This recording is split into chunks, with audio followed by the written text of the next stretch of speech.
Puta'ng ina ka. Puta'ng ina, hindi kayo na... Puta'ng ina mo. Puta'ng ina mo. Duterte is a Bisaya. By blood, he is a Cebuano. He was born in Maasin, Southern Leyte, one of the provinces in the Visayas. His father is a Cebuano, Putang inang yan. and his relatives are the Duranos and the Almendras in Danao City, Cebu. So in short, Duterte is from the Visayas and Mindanao.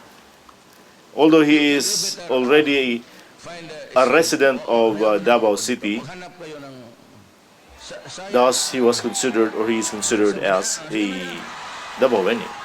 Putang ina ka. But the phrase Puta'ng Ina, which we always hear from Duterte, is not a Cebuano or is not a Visayan phrase.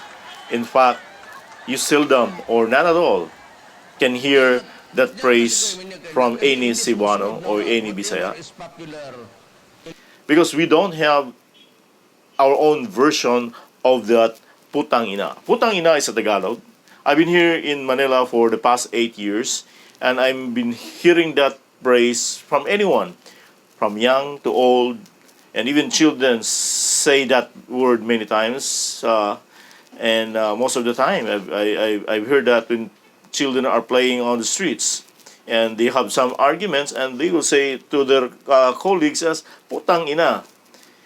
Although they consider it as an expression, and that expression thing has been institutionalized by the court. The Supreme Court decided a case regarding Puta'ng Ina, and the court said that it is an expression of anger or displeasure. It is not to slander anyone.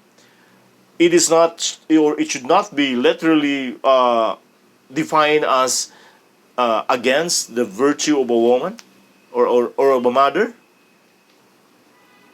But we in the Visayas seldom or never use that phrase, Puta'ng Ina. Maybe one of the other reasons for that is Cebu is the cradle of Christianity in the Philippines.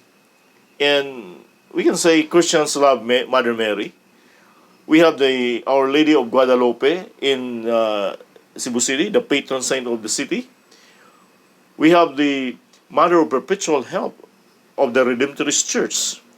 We have the National Shrine of Our Lady of Fatima in Mandaue City.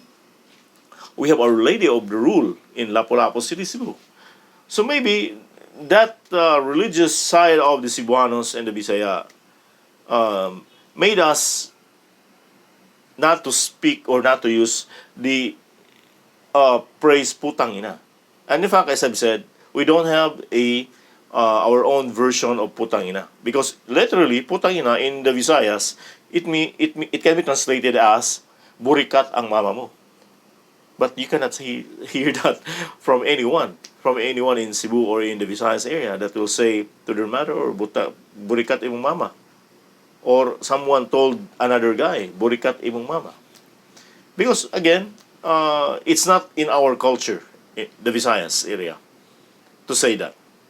So that's it. In the future, I'll be deciphering more words that are spoken by our officials or personalities that has a relation with the Cebuano and Bisayan words. Daghang salamat. Ako si Jun Tariman.